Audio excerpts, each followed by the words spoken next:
Good afternoon. Thank you for being here. We do have two TVs on each side. I'm trying to get everyone to visualize the presentation we have today. We always had one screen. It was a little tough. So even though it's a little far away, we ask you to view the presentation and welcome. Again, on behalf of myself, my staff is all here at this table. I'll be introducing them in a minute. And the hardworking people of Plaquemines Parish, I want to welcome you to the 2022 State of the Parish Address. And we're going to go through a bunch of slides, and when we're done, I'll entertain any questions that we have. And so we're going to talk about the state of the parish in the overview. These are the things we're going to touch on today. We're going to touch on our challenges, our successes, and what path are we doing moving forward. So those are where we're headed.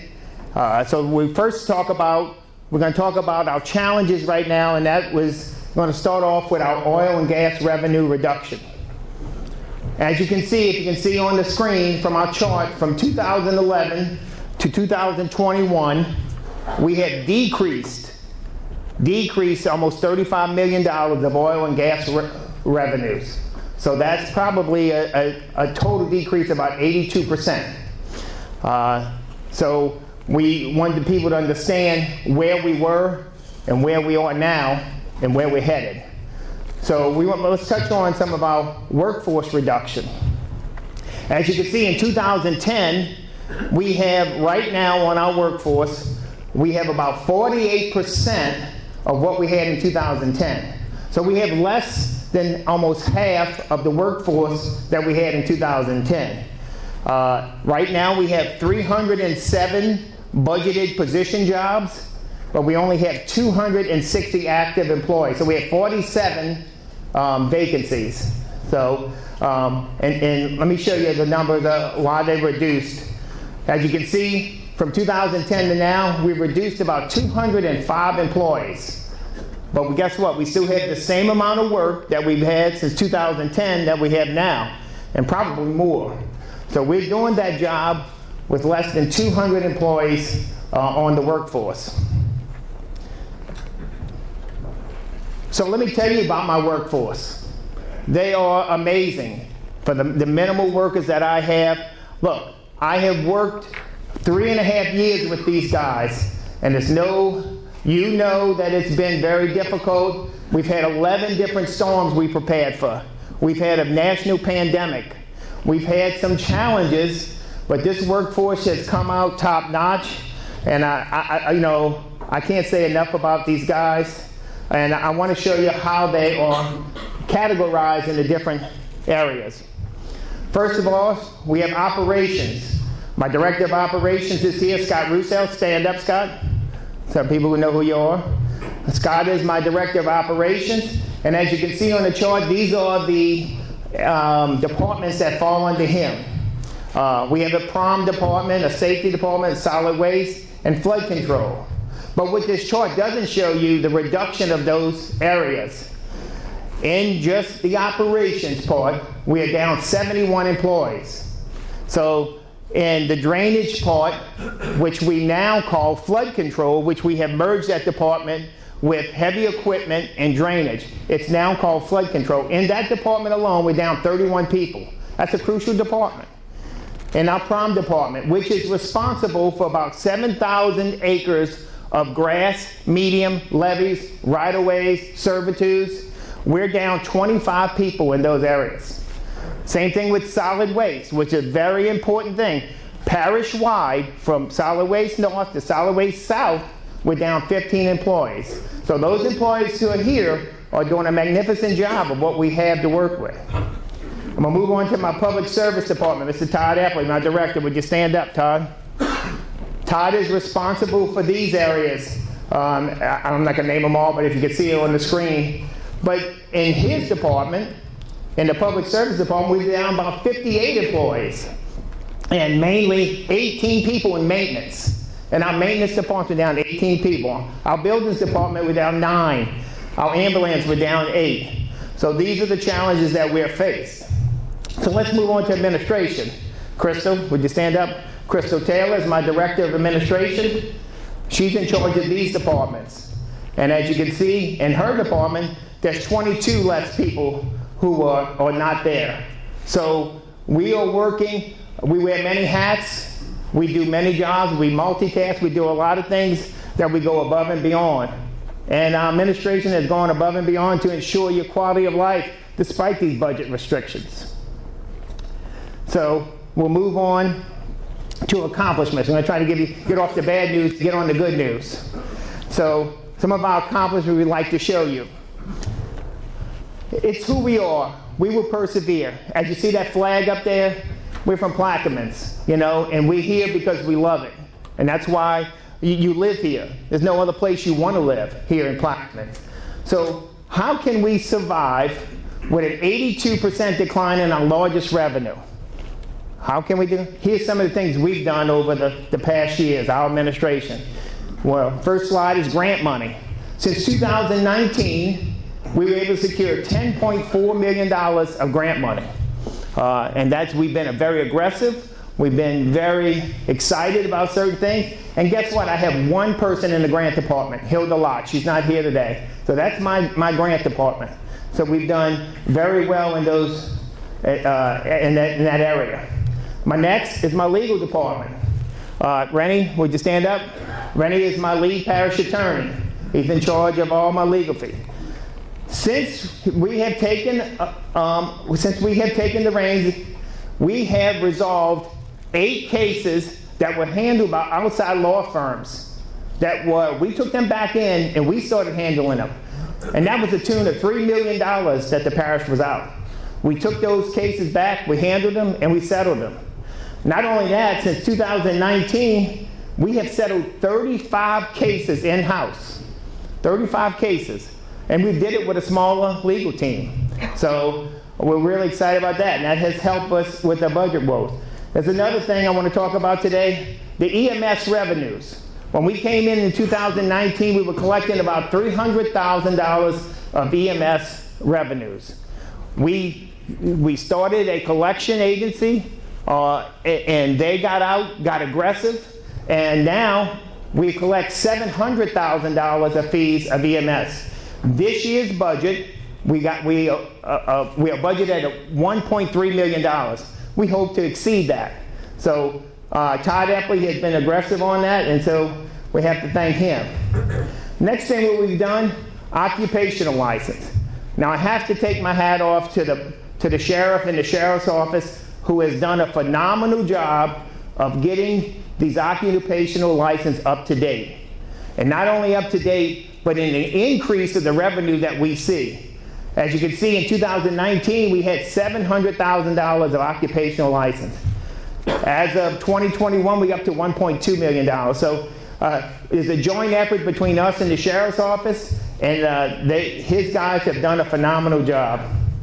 All right, let's talk about some of the improvements that we've done since we've been here. Some of the capital improvements that we've done.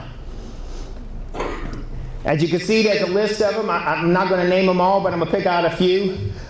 We've done the Belchase Water Treatment Plant. We've done the Diamond Road Sewer Point repair. We've done the Empire Lift Station that failed. We've done the St. Bernard Waterline tie-in. So you see that we've done things on the East Bank and the West Bank, North and South. So, and we'll continue to do that. And we'll continue to be aggressive on grants that will allow us to do these projects. This is also another list of some of the projects that have been on the books for a while that we got moving, and they're in the process of being finished. So let's talk a little bit about our coastal improvements. John Helmers is my director of coastal restoration. John, would you stand up a minute? Despite some of our budget cuts, we made coastal improvements. And some of the improvements we've done $306 million of projects in construction. So that's pretty impressive. We've done that since 2019. Some of the, I'm not seeing the screen up there, but some of the projects you can see are listed. We have $11.5 million of projects of engineering design. So that's projects that's getting ready to kick off and eventually be completed. We also have done $45 million of maintenance projects, projects that or facilities that have been there, we've upgraded. We've done the East Point Lahash dredging, we've done the Buras Boat Harbor dredging, and we've done, the feds have done the South Pass and Port East dredging. So these things have come online, and we're pretty excited about our coastal projects. We all love our parish. You're here because you love it. You know, I'm here because I love it. My parents are still here. They still live in the same house I was born and raised in, right here on Rose Street. And if my mom's watching live, happy birthday, Mom. So, but you know, we're here because we want to be here. And we're going to fight tooth and nail to secure it. But how do we do that? How do we come together and do that? Well, let's talk about a little bit of economic development that we should look forward to. And our challenge has always been, how do we increase revenue without increasing taxes? So here's some of the ideas that we have. Some of that economic boom for us. Number one, Phillips 66. We know that plant closed, okay? But we are very active, very engaged with investors who want to come in and try to get that plant open, try to get operational as much as we can. And we want to see that, that movement. We want to be able to see it. And it has taken a lot of traction lately. So we're pretty excited about that. Venture Global. If you haven't driven down to Port Sulphur lately, take a ride. Take a ride and see the massive infrastructure and project that's going on down there. And if you take a ride, you will see pipes coming out of the front of the area on a slant like this. I did get a call from a lady the other day wanting to know if that was missile launchers. And I said, no, ma'am. I said, that's how we're going to shoot gas into the ship. No, actually, that's the way how they're going to form the wall around the facility there. So, but it's important that people are noticing these things and seeing the progress that's going on. User fees. So when we got in here, we wanted to make sure that we were capturing all of our user fees so we wouldn't be taxing our people as much as we have to. And we've done a good job with that. We've still got a little ways to go, but we're identifying everything that we can to take that tax burden off of our residents. Occupational license. We talked about that in the beginning. We're very aggressive with that, but I didn't give you any numbers. In 2019, we had 155 new occupational licenses. In 2020, which was COVID, we only had 65.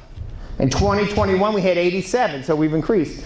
Right now, in 2022, just these last couple of months, we've already had 23. So that's a grand total of 330 new businesses that have come into Plaquemines Parish. So that's exciting. And that's exciting because the Sheriff's Office is working in conjunction with our administration to get these people registered and get them located in Belle Chase. All right, the last thing, I saved the best for last, the port. The port has done a magnificent job with its game plan, its master plan. Sandy Sanders, our director, has done a phenomenal job with his staff. And this administration will work tirelessly for you guys to get that port up and running. That is our next economic engine. That is probably the savior of our parish. And also the river. We've said that before. We've got to develop that river. So with the vision of the port, the help of the administration, we can work together, and we will. I want to talk about a stronger workforce. As you see in this slide, we talk about the Archer study. The Archer study is a payment plan, comprehensive plan across the board for surrounding areas, even government entities, to find out what is the average or normal pay for a position of an employee. So we're actively doing a Archer study right now to see if we can get a better payment plan for our employees. Our employees have not had a raise since 2014. So it's imperative that we will be able to hire good quality people. And that leads me to my next slide. I talked about the open positions 47 open positions right now in Plaquemines Parish. And let me tell you, ladies and gentlemen, we're at a crossroads right now. We're at a part in our administration where there are close to, I can't give you a number, but a lot of people are retiring or getting close to retiring. So we need another generation to fill those shoes, to fill those. So the Archer study will allow us to get good quality people to come in and fill those shoes. It's tough replacing institutional knowledge and experience. You guys know that, you are business owners. So when you lose an employee or something, it's hard to get that invalid knowledge that you need. I want to switch over gears a little bit and talk about 100-year protection. Our goal is try to get 100-year protection throughout this whole parish. What we have left on the East Bank is about an 18-mile stretch from Braithwaite to White Ditch that needs to go into 100-year protection. Also from Alliance all the way to St. Jude is being worked to be put in the 100-year protection. We do have, or the Corps has, $783 million secured to make sure that these levees get in the 100-year protection. We want to make sure we follow that. I don't have a slide on here, but I want to mention it's hurricane season right around the block. And I know that's an ugly word. I know nobody likes to hear it, but it's where we at, where we live. So we are preparing, and we will be prepared. And I want to introduce my Director of Homeland Security, Mr. Patrick Harvey. Can you stand a minute, Patrick? So Patrick is here with us today. So my whole staff is here today, and I wanted you to know who they were. And if you have a question at the end of this, come up and talk to them. I want to leave you with a quote from Ronald Reagan. It says, "The challenge of statesmanship is to have the vision to dream of a better, safer world, and the courage and persistence and patience to turn that dream into reality." You know, guys, we can turn that dream into reality by working together. I know that's a cliche you've heard many times, but this administration has worked and will continue to work, and the next 4 years we'll work even harder. So it's been the toughest of times, and it's been the most exciting of times. But it's always a pleasure to come here in front of the business community, speak with you guys, and explain our vision, explain what we're trying to do, and hope that you see the vision that we see. So with that, I'll ask you, if you have any questions, to ask me, and we'll go from there. Is that okay, Bobby? Yes, please. Okay. I'll entertain any questions. If I may start it off. Yes, sir. Mr. President, and I've got to commend Todd and all your staff. Been a tremendous help working with Poppy recently on the rehabilitation of the Port Sulphur water plant. Some members of the council were vehement about having that plant reworked to the point where there could have been some penalties in the Belchase area. And what I'm talking about is the building moratorium. So we worked with Councilman Konovich, and he was very helpful, very patient with us. And Todd, is there anything to report on that? I know the council appropriated the $2.5 million two council meetings ago. What's the status on that? It's in design right now, so Todd. The Port Sulphur Water Plant project is in the design phase right now. Infomark is doing part of the work in-house. They've already started ordering components and already started working on swapping out components that they need. And as soon as the design is finished, it'll go out for public bid and we'll award a contract to have it redone. Can you give us an estimated timetable we're looking at? I do not have a timetable from the design group yet. Hopefully in the next week or two, I will have a timetable on when this will take place. Again, thanks for everything you have done, and thanks in advance for staying on top of this project. It's very important, especially for all the businesses in the southern part of the parish. Sure. Anyone else? We can't let them off. That might be the easiest presentation ever. I'll I'll go with it. Okay. Look, I got him here. I want to get these questions answered. Okay. So 3 times since you've been parish president, people have said no to increased millages. The business association has taken the position of making something more fair and equitable, not just to penalize those that own property. There's 2 different statements. Not everyone that lives here pays taxes, and not everybody that owns property pays taxes. And that's what we're up against here. Even though I know that's an act of the council, it has to be approved by the electorate. What's your suggestion going forward? Well, we tried it twice. Okay, and we brought it to the voters, and the voters rejected it twice. So we went back in depth, and again, as you saw in the presentation, we're going to examine everything that we can as in, like I said, user fees, occupational fees, anything that we can do that's not hurts the tax-paying citizen. The people have spoke loud and clear. Recreation failed. We actually cut recreation out and reduced those people that were in recreation. EMS is starting to show a little bit of life with the influx of revenues, so we feel a little bit comfortable with that. Our problem will always be maintaining levees, right-of-ways, all that infrastructure that continues to be a burden on us. But, the feds build us big levees, but we take care of them. So flood protection is paramount to this parish. So if we don't have good levees, we will be dead in the water. I hate to say that cliche, but we will be not in a good position. So it's wonderful that the feds are building these levees, but the O&M resides on me. So I have to keep these levees up to a standard. So that was something that failed, and again, we'll go back to the drawing board. Budget season's around the corner, and we will dive into just like the last 3 years we've done. We've set a budget every year, and we've come under that budget every year. So we're pretty proud of that. But it has been limited resources. So we've done a lot with what we have. Yes, sir. I believe there's legislation about ITEP and the performance of local government in that decision process. Can you talk to us about where that is and what your position is on that? What I see of the ITEP, I think it's to take it away from the governor and put it on the parish responsibility. Is that? I think that's the goal of the legislation now. I know that some of the communities I've talked to recently have feared that they might cut the parishes out of the process again.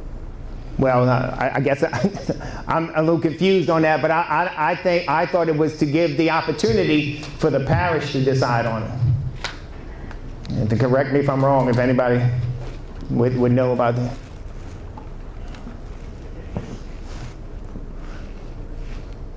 All right.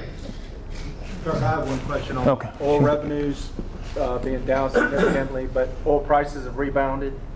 Do y'all forecast when you're budgeting how much do you forecast at a certain price, and then what that would affect on the revenue? Excellent question, Reed. I knew that was going to come up, so I do have some. Oh, you're behind here.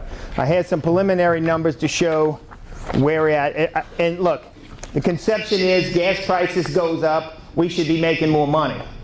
Well, that's not necessary. It's always about production. It's about what we're producing here in Plaquemines Parish. And we're down to probably about 3 to 4 producers that produce oil and gas revenues in our parish. And of course, Hillcore is our biggest one. So I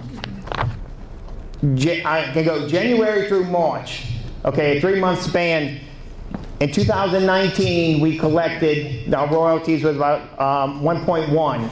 2020 was about 1.1. 2021, it was 900,000. Now that's a 3-month span. So if you think about that, that's only about $350,000 a month. Right now, in 2022, since January to March, we've collected $1.3 million. So there is an increase. You can see an increase. We also get a 10% royalty from the state. And in 2019, we had 1.7. 2020, we're at 1.5. 2021, we were at 948,000. This year, for January through March in 2022, we were at 1.4. That's the state royalty. So we get a royalty from them and also a state royalty. So it has increased. Where is it projected? If it stays on this path, we will probably collect about $10 to $12 million of oil revenue. We budgeted $10 million. So we're hoping that that influx or that production will continue on that trend going upward. So, thank you, Reed. Anyone else? All right, guys. I appreciate being here with you guys. I will be after and answer any questions. My directors will be here answering any questions. You have anything, please come and see us. Thanks again, guys.